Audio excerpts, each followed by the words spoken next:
Bismillahirrahmanirrahim. Assalamualaikum warahmatullahi taala wabarakatuh. Okey, hari ini kita akan belajar pendidikan Islam tingkatan 5, iaitu bahagian terakhir dan tajuk terakhir bagi bahagian akhlak. Pelajaran 21 iaitu yang bertajuk sifat mazmumah meracuni hati. Sila rujuk buku teks muka surat 205 hingga 212. Okay, sebelum kita memulakan pembelajaran hari ini, eloklah kita tengok dahulu standard pembelajaran. Yang pertama, 6.22.1 menyatakan maksud, dalil dan contoh sifat mazmumah. 6.22.2 menjelaskan cara meninggalkan sifat mazmumah. 6.22.3 merumuskan hikmah meninggalkan sifat mazmumah. Dan yang terakhir 6.22.4 meninggalkan sifat mazmumah secara beradab dan istiqamah.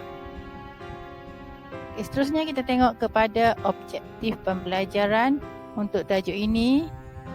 Yang pertama, anak-anak dapat menyatakan maksud, menyatakan dalil dan menyatakan contoh sifat mazmumah. Yang kedua, dapat menjelaskan cara meninggalkan sifat mazmumah. Yang ketiga, dapat merumuskan hikmah meninggalkan sifat mazmumah. Dan yang keempat, dapat meninggalkan terus sifat mazmumah dalam kehidupan seharian kita secara beradab dan istiqamah. Okey, yang ketiga kita tengok tentang kriteria kejayaan. Kriteria kejayaan ni anak-anak akan dapat akhir sekali akan dapat menyatakan kembali maksud dan contoh sifat mazmumah. Seterusnya yang kedua, dapat menyebut kembali sekurang-kurangnya 2 daripada cara meninggalkan sifat mazmumah. Dan yang ketiga, dapat menyebut semula sekurang-kurangnya 2 daripada hikmah meninggalkan sifat mazmumah. Kita tengok satu persatu. Maksud, dalil dan contoh sifat mazmumah. Apa itu mazmumah? Maksud mazmumah. Mazmumah ialah sifat dan tingkah laku keji yang berlawanan dengan kehendak Islam, iaitu kehendak syarak.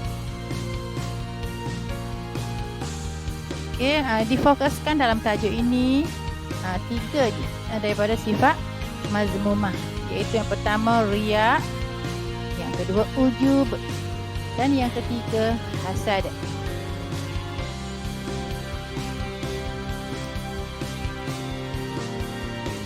Okey, tengok satu persatu. Seterusnya marilah kita lihat satu persatu sifat mazmumah yang difokuskan dalam tajuk hari ini. Itu 3 tadilah. Yang pertama ialah riya. Apa maksud riya?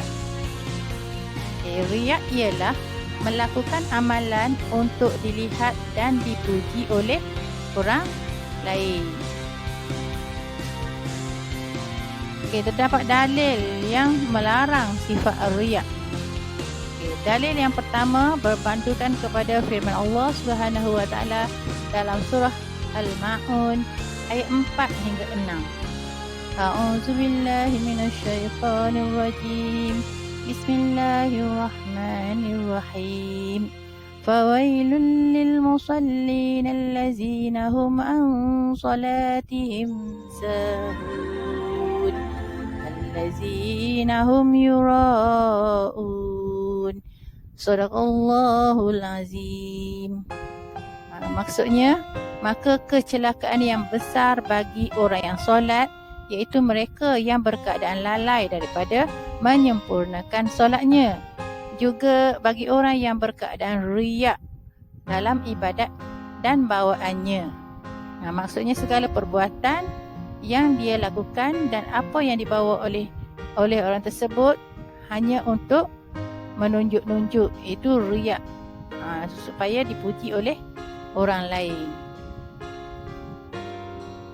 Seterusnya kita tengok dalil yang kedua. Berpandukan kepada sepotong hadis, Mahmud bin Labid meriwayatkan bahawa Rasulullah sallallahu alaihi wasallam bersabda, "Inna akhwafa ma akhafu alaikum asyirkul asghar." Qalu, "Wa ma asyirkul asghar ya Rasulullah?" Qala, "Ar-riya." Wa ila al-akhir hadis. Riwayat Ahmad. Hadis ini membawa maksud, sesungguhnya yang amat aku takut ke atas kamu ialah syirik kecil. Para sahabat bertanya, apakah syirik kecil ya Rasulullah? Baginda menjawab, iaitu riya. Riwayat Ahmad. Contoh sifat riya. Cuba kita perhatikan dalam diri masing-masing. Andai kata ada sifat macam yang dinyatakan di sini, itu merupakan salah satu daripada sifat riya. Minta selepas ni kita jauhi daripada sifat-sifat ini. Yang pertama, melaksanakan solat sunat hanya jika berada di hadapan orang. Yang kedua, bersedekah kerana mengharapkan pujian manusia. Itu antara contoh sifat riya. Seterusnya tengok kepada spektrum ilmu. Imam Al-Ghazali radhiyallahu anhu menyinaraikan 10 sifat mazmumah yang perlu dihindari.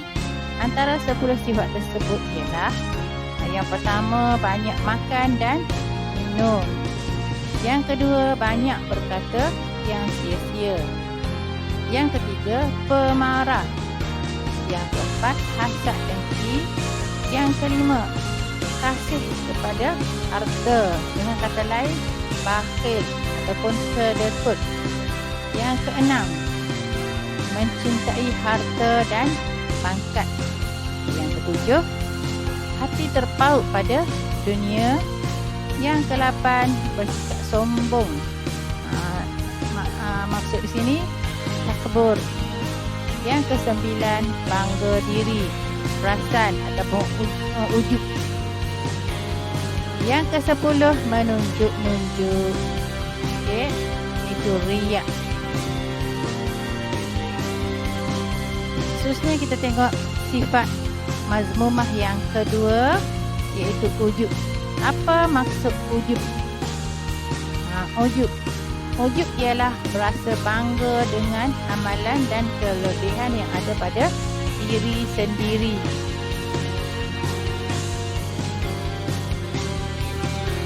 Dalil yang melarang adanya sifat ujub dalam diri kita, diri seseorang, berpandukan kepada firman Allah Subhanahu wa taala dalam surah At-Taubah ayat 25. A'udzubillahi minasyaitonirrajim. Bismillahirrahmanirrahim. Iz a'jabatukum kasratukum falam tughni ankum syai'a. Wa ila al-akhir ayat. Shadaqallahul azim. Maksudnya, iaitu semasa kamu berada megah dengan sebab bilangan kamu yang ramai, maka bilangan yang ramai itu tidak mendatangkan faedah kamu kepada kamu sedikit pun. Maksudnya di sini, ayat ini berlaku berkaitan dengan semasa peperangan. Andai kata bilangan askar yang ramai tidak menjamin kepada kemenangan kepada sesuatu peperangan. Begitulah sebaliknya. Kalau bilangan askar tersebut ataupun pejuang-pejuang kecil bilangannya, tidak bermakna ia akan mengalami kekalahan. Okey, itulah maksud ayat ini. Seterusnya, larangan sifat ujub yang kedua berpandukan kepada hadis Abu Hurairah radhiyallahu anhu meriwayatkan bahawa Rasulullah sallallahu alaihi wasallam bersabda, "Bainama rajulun yamshi qad ajabatuhu jummatuhu wa burdahu iz khusifa bihil ardu fa huwa yatajaljalu fil ard."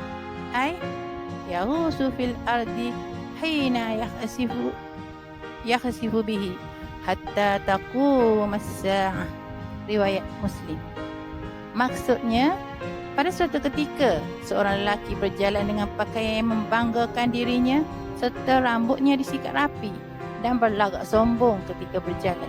Lalu Allah Subhanahu wa taala membenamkannya ke dalam bumi. Maka dia terus-menerus meluncur ke dalam bumi sehinggalah hari kiamat. Maksudnya di sini ialah Allah telah mematikan ataupun kisah di sini lelaki tersebut telah meninggal dunia. Seterusnya, contoh sifat ujub. Dua contoh diberikan di sini. Yang pertama, merasa bangga dengan kehebatan ilmu yang dimiliki. Yang kedua, merasakan diri lebih soleh berbanding orang lain.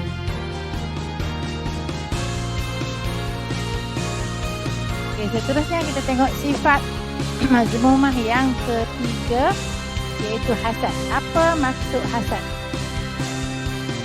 Kalau dari segi bahasa, hasad maksudnya dengki. Bahasa Arab kepada bahasa Melayu. Dalam bahasa Melayu dengki. Tapi di sini digabungkan sekali hasad dengki. Hasad ialah perasaan dengki melihat kelebihan yang ada pada seseorang dan berharap supaya kelebihan tersebut hilang daripada orang yang didengkinya. Dalil yang melarang adanya sifat hasad. Firman Allah Subhanahu wa taala dalam surah Al-Falaq ayat 5, A'udzubillahi minasyaitonirrajim. Bismillahirrahmanirrahim. Wa min syarri hasidin idza hasad. Shadaqallahul azim. Maksudnya, dan daripada kejahatan orang yang dengki apabila ia melakukan dengki. Okay, seterusnya satu lagi dalil yang menunjukkan larangan sifat hasad berpandukan kepada sepotong hadis. Abu Hurairah radhiyallahu anhu meriwayatkan bahawa Rasulullah sallallahu alaihi wasallam bersabda, "Iyyakum wal hasada fa innal hasada ya'kulul hasanati kama ta'kulun narul hataba." Riwayat Abu Daud. Hadis ini membawa maksud hendaklah kamu menjauhi sifat hasad iaitu dengki. Sesungguhnya hasad dengki itu menghapuskan kebaikan sebagaimana api membakar kayu api. Diriwayatkan oleh Abu Daud. Okey, contoh sifat hasad. Yang pertama, berasa dengki dengan rakan yang memiliki kekayaan, harta ataupun pangkat dan berharap agar dia jatuh miskin. Yang kedua, berasa cemburu dengan seseorang yang memiliki rupa paras yang cantik dan berharap agar dia menjadi cacat. Okey, seterusnya tengok kepada spektrum ilmu yang kedua. Berpandukan kepada sepotong hadis, Abdullah bin Mas'ud radhiyallahu anhu meriwayatkan bahawa Rasulullah sallallahu alaihi wasallam bersabda, "La hasada illa fi isnatain, rajulun ataahu Allahu mala wa sallatahu ala halaqatihi fil haqq, wa rajulun ataahu Allah hikmatan wa huwa yaqdi biha wa yu'allimuha." Muttafaqun alaih. Maksudnya, Abdullah bin Mas'ud radhiyallahu anhu meriwayatkan bahawa Rasulullah sallallahu alaihi wasallam bersabda, perasaan hasad dengki itu dilarang kecuali dalam dua perkara.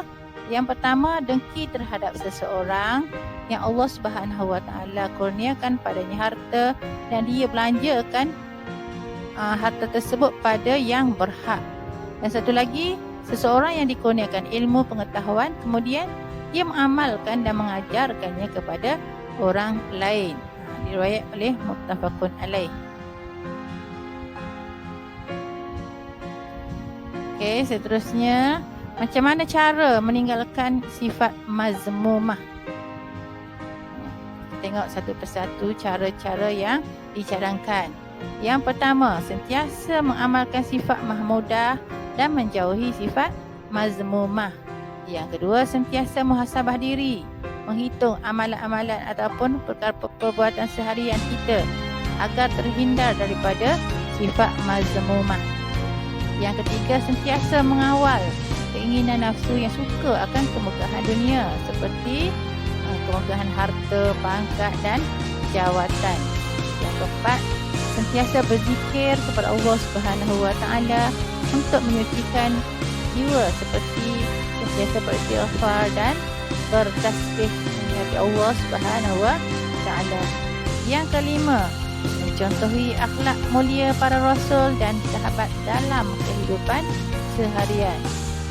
Yang keenam, sentiasa bersahabat dengan rakan yang berakhlak mulia agar sentiasa istiqamah mengamalkan sifat mahmudah, sifat yang terpuji. Okey, apa hikmah sekiranya kita meninggalkan sifat mazmumah? Ada beberapa hikmah yang akan diperolehi bagi mereka yang tidak melakukan sifat mazmumah ataupun meninggalkan sifat mazmumah. Hikmah yang pertama, dapat membentuk akhlak mulia kerana menghindarkan diri daripada larangan Allah Subhanahu Wa Taala. Yang kedua, dapat mendidik jiwa supaya sentiasa tunduk kepada kekuasaan Allah Subhanahu Wa Taala. Yang ketiga, dapat memperkukuh jati diri Muslim dengan mengamalkan sifat mahmudah. Yang keempat, mendapat ketenangan hidup kerana menjaga hubungan sesama manusia. Dan yang kelima, mencontohi akhlak mulia para rasul dan sahabat dalam kehidupan seharian.